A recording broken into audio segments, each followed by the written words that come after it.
This is my one-piece leather race suit. This is the sort of thing that's generally held up as the epitome of motorcycle protection. It's what you see racers riding around on the racetrack and squids wearing on the street because they think it's going to save them from themselves. Unfortunately, while this is an awesome piece of kit, it is very uncomfortable to wear, it is expensive to get into, and it's hot with limited mobility. So what we decided to do was take about 50% of this and turn it into something you could actually wear on the daily. Something like your average leather motorcycle jacket. This thing has all of the benefits, including pads and protection on the inside and the slide resistance on the outside, with some nice stylish looks. But these things get really toasty in the summer, so we decided, well, you know, we have some really great materials out there, like Kevlar lining and all sorts of abrasion resistant cloths and so forth, so we decided to make textile jackets. This is my textile jacket that I wear on the channel all the time. It has seen a lot of abuse. It's held up really well. I've even crashed in this thing off-road, and it's still just going on fine. I love this jacket. However, a lot of you guys out there who are beginners might be thinking, well, I don't want to run out and buy a brand new jacket. You know what? I'll just use my fashion leather jacket. So here I have a John Varvatos leather jacket. This is the sort of thing that you would find hanging on the shelves at any of your, you know, fancy retail stores. Something that you might think is really nice and flashy and stylish, but would also look really good on a motorcycle.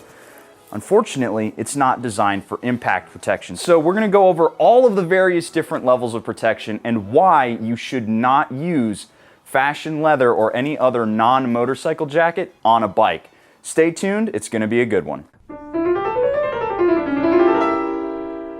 Alrighty guys, now before we get too far into this one, I wanted to give you some pros and cons of the various levels of protection you can get, because there are a ton of options out there when it comes to jackets and suits and all sorts of gear, and I just wanted to give you, you know, general list of what we're looking at today. But before we dive too far in, I do need to stop and shout out shop.yammynoob.co. Click that link down below if you were looking for some gear. We are always expanding that inventory, and the best part about picking up some stuff down there is if you click that link, you get entered to win all of the giveaway bikes that we have in the shop. Every dollar you spend there is an entry to win. You just pick your bike when you go to check out, and you're all good. Get yourself entered to win a motorcycle and get some great gear all at the same time. I actually have been wearing this, which I got off of shop.yammynoob.co. I don't think it's available anymore because I've had it for quite a while now. But there are a ton of options out there, and we're actually going to discuss one a little bit later. But before I go into full salesman mode, let's go over some just quick pros and cons. So we're gonna start with the suit, because this has probably the most extreme pros and cons. So obviously, big pro for the suit, a lot of protection. You get a ton of protection out of a full race suit. I mean, it's why racers wear it. You can put an airbag in this.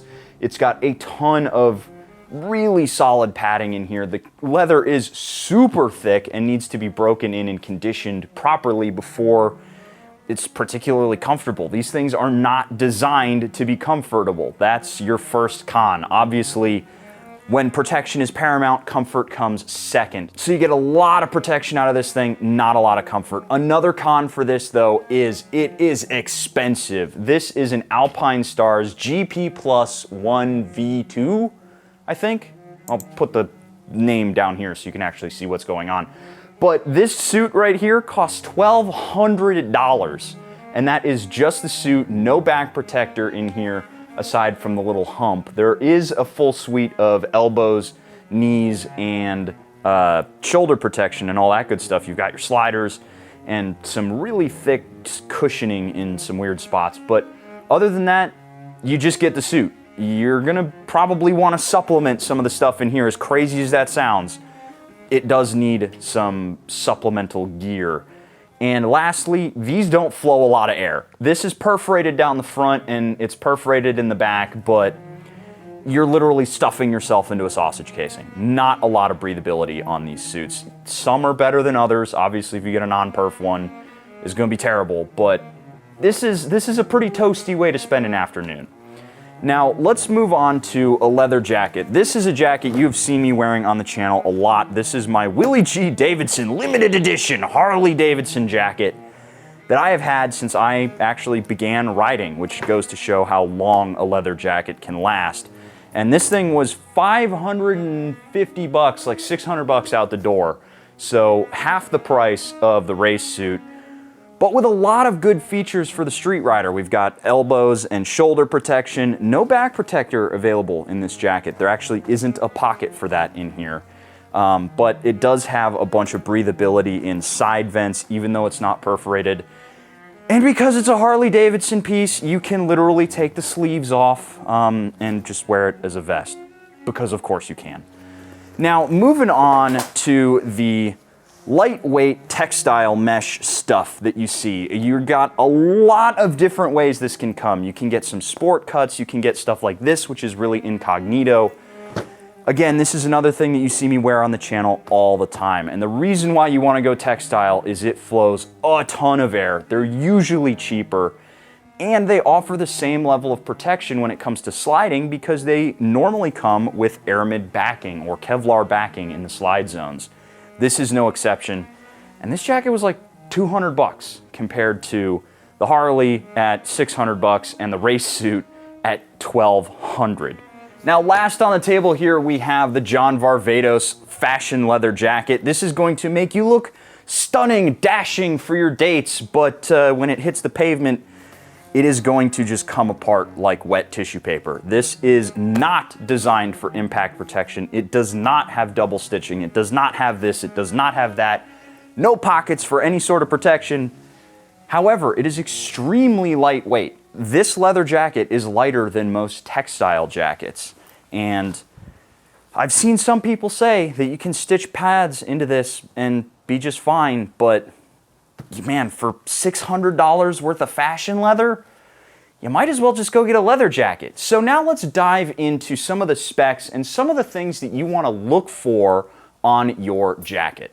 So some things you want to look for on your jacket when you're out there checking it out in store or you're looking at it online. There's some keywords that you want to look for. First of all, you'll want to see the words double stitched. That is referring to the stitching along the sleeves. Anywhere the material is put together, you want to see the words double stitched, because that means that instead of one failure point, there's two. That is super important, especially in the slide zones. On this jacket, there are single stitched spots. However, these are not the spots where you're normally going to go down. Anywhere where you are going down, it is double stitched. Anywhere you're going to go for a slide, it is double stitched. Another thing that you want to see is you want to see your jacket coming with at least some level of armor. All of the stuff that we have on the shop, by the way, does come with armor included. This jacket comes with elbows, shoulders, and a back protector, which is really nice to see. A lot of jackets will leave out the back protector or just put in some cheapo foam. You don't really want to see that because then you have to go run out and buy another back protector. However, I have supplemented this jacket's armor with D3O. I replaced it because the D3O is a little bit softer. It is an added expense, but that's something you can do if you choose to. You don't actually have to run out and do that with your jacket as long as those armor pieces are CE rated. That is the next thing you want to look for, is the CE tag. That means that it has been crash tested. It is a moto garment. That is something that you want to see, you have to see on anything that you are going to be wearing on a motorcycle. If you don't see it, don't pick it up. It's just not worth putting your money into. Now lastly, there are a couple of things that are going to be jacket specific, and there are some things that are nice to have. On this Speed and Strength here, there are these belt loops. These are super handy, and it's crazy to see them at a jacket that costs this little. I mean, this is a $200 jacket right here, but it has belt loops. My $600 Harley jacket does not have it. My $250 Dainese leather jacket does not have these. These keep your jacket in place while you're riding. They also keep it in place if you go for a slide. That's something that you want to have on your jacket. It's a nice thing to have. I really appreciate it on these Speed and Strength jackets at the price point. Don't understand why everybody doesn't do it. I mean, it's literally like just a little piece of cloth. Come on, just put it in a jacket, guys. If you have leather jackets, you want to see it perforated or you want to see some zips to control venting. You just have to see that. If you don't, the jacket's really going to be limited in how you can wear it. Trust me guys, it's Texas here. It gets really hot. You will boil. Just trust me. It's not worth buying a leather jacket that doesn't have some sort of ventilation scheme on there. Now, as for zippers and pockets and all that crap, that's up to you. What you want to see in terms of zippers and pockets and all sorts of little other features, that's just icing on the cake. The stuff that you need to have is the stuff that I've already mentioned. Anything else, whatever. They're just cool features. But Spite, that's all well and good, but I don't want to look like a moto ninja when I go out. I wanted something, will help me fly under the radar. Is it possible to get a jacket that looks like a fashion leather jacket, but has the protection of a moto jacket? Well, it's funny you should ask, because the answer is yeah, obviously. Let's take a look. Alrighty guys, take a guess. Which one's fashion leather and which one's motorcycle leather? It's probably going to be very hard to see on camera because it is just that tough to tell the difference nowadays. This right here is the John Varvatos jacket. This is not motorcycle leather. It is sheepskin, super thin, super lightweight, and cut to look like a moto jacket. This right here is the genuine article. It is a Dainese Legend jacket, which you can't buy anymore because it's 45th anniversary. I got it because I was vain, and it's got all kinds of cool patches and stuff. But this jacket did not come with pads in it, because sometimes you see these premium jackets coming without pads to cut costs. So that's a bit of a bummer when it comes to this jacket right here. However, some of the good stuff about this jacket, because you might be thinking, well, if I can buy a leather jacket with no pads in it, what's the difference? Now, to prove to you the difference between these two jackets here and how much better the cowhide is in this thing, I've actually got a set of dial calipers here, because I'm gonna go super mega nerd mode on you and just show you the difference. It's pretty substantial. Now, obviously, I'm gonna take a pinch here, which means I'm gonna get the front and the back.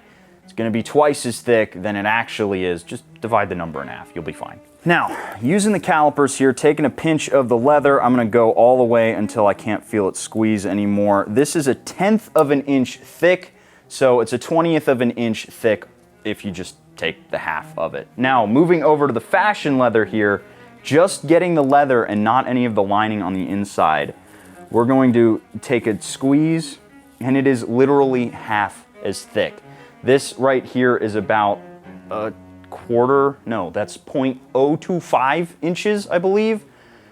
At half as thick, that's crazy thin. And this leather, I can actually pull it apart with my bare hands if I wanted to. The sheepskin leather, it's really nice for a leather jacket because it flexes and it moves around, but that's not what you want when you get on a motorcycle. You want something like this, which is hardcore.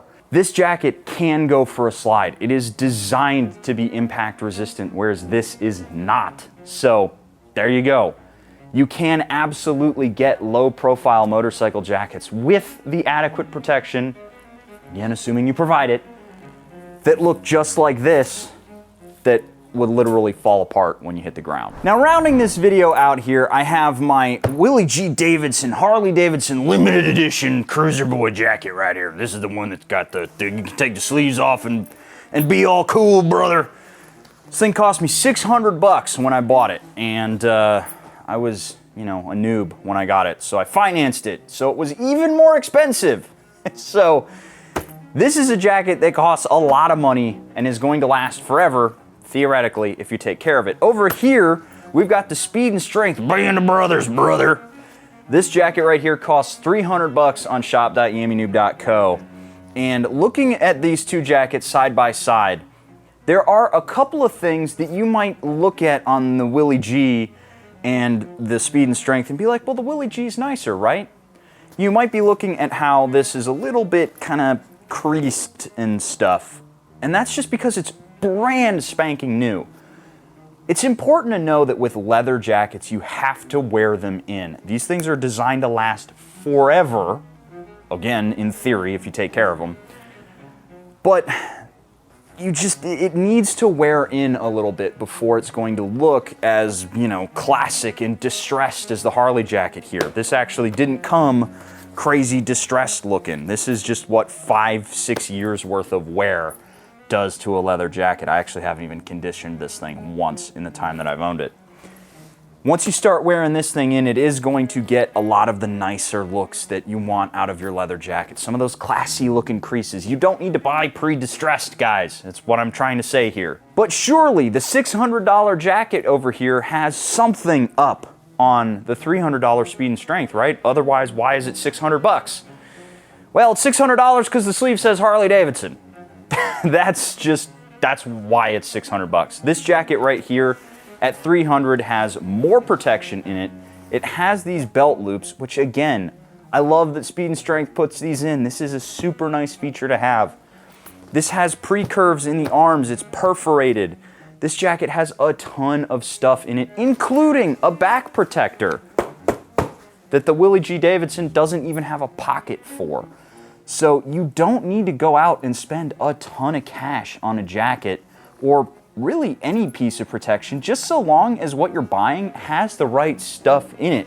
And it's crazy the kind of value that you're gonna be able to find in some of these cheaper pieces of kit nowadays. Another thing that this doesn't have, that this does have, and this is more important to you street riders out there who are commuting, who are riding at night, is on the back, this has a reflective strip. The Harley jacket here, it's got nothing for you. Now, one thing I do need to mention, because this is a Speed and Strength jacket and it's an American company making jackets for American riders, is that it comes with the armed response pocket right here, which is meant for you to put your armed response in. Yeah, okay. It's a concealed carry pocket, guys. What? You don't... Whatever. It's there. It's there. I'm not going to pontificate on whether or not you should carry and ride. But, yeah, this jacket has that. The Harley Davidson jacket doesn't. Now, if you're wondering, would I ride in this Speed and Strength jacket? Absolutely I would. This jacket feels great. All of the Speed and Strength gear that I have worn in here, I mean, I wear my Speed and Strength United by Speed jacket all the time. Their names are appalling, but the jackets are actually really good. And again, it blows my mind the stuff that you can get for, you know, $200 or $300 nowadays, which is wild. The amount of leather that is in this jacket, heavy, hardcore cowhide leather that is the same as this jacket here. I mean, it's a steal, and this is a freaking bargain at twice the price. Jesus Christ, no. I mean, I wear it because it says Harley Davidson on the sleeve, and I'm the Harley guy on the channel, and I really like that jacket, and I spent $600 on it, so I'm damn well gonna get my use out of it. But this right here, if you are a beginner rider who's looking for a sport jacket, you're looking for a cruiser boy jacket, maybe you're looking for something a little bit classy, this thing has it all right here. So I don't know. I don't see the value in spending a whole bunch of cash on a fancy jacket. Kind of wish I didn't, now that I think about it, because boy oh boy was that a pain in the butt when I had to try and pay it off and my original Harley was totaled and stuff. Long story. Alrighty guys, now before I start rambling on and on and on about all this stuff, I hope this video has helped you learn a little bit about the stuff that you need out of your motorcycle jacket, and you do not need to spend $1,200 on a race suit. You don't need to spend $600 on some fancy name brand Harley jacket. You can get yourself a nice, easy entry-level beginner jacket here and be perfectly safe, and this thing will last you for years. So, hopefully this has helped you pick your next piece of kit, or if you're a beginner, help you get started building your kit. If you've got any questions about jackets, helmets, all that stuff, feel free to let us know down in the comments below, or hop into the Discord server where you can ask us questions directly and probably ask us whether or not you should start on a Ninja 400 or an R3. Yeah, that's probably about the most common question we get on there. I'm just kidding. We get a lot of cool stuff. There's a lot of cool people in the Discord. Click those links down below. Get yourself some gear on shop.yammynoob.co. Every dollar you spend is an entry to win. And with all that being said, I'm going to call it a day. I'll catch you guys in the next episode of Yammy Noob. Well, look at you. You've made it to the end of another Yammy Noob video. You should consider yourself pretty lucky because I have curated this one right over here for you to continue watching. It's probably just as good as the one you just saw. Unless you hated the one you just saw. I don't know, maybe leave me a comment down below about how much you hated it as well too. Or just keep watching this one. Make sure you keep watching Yami Noob. Don't forget to keep watching Yami Noob. That's the most important thing. Keep watching Yami Noob.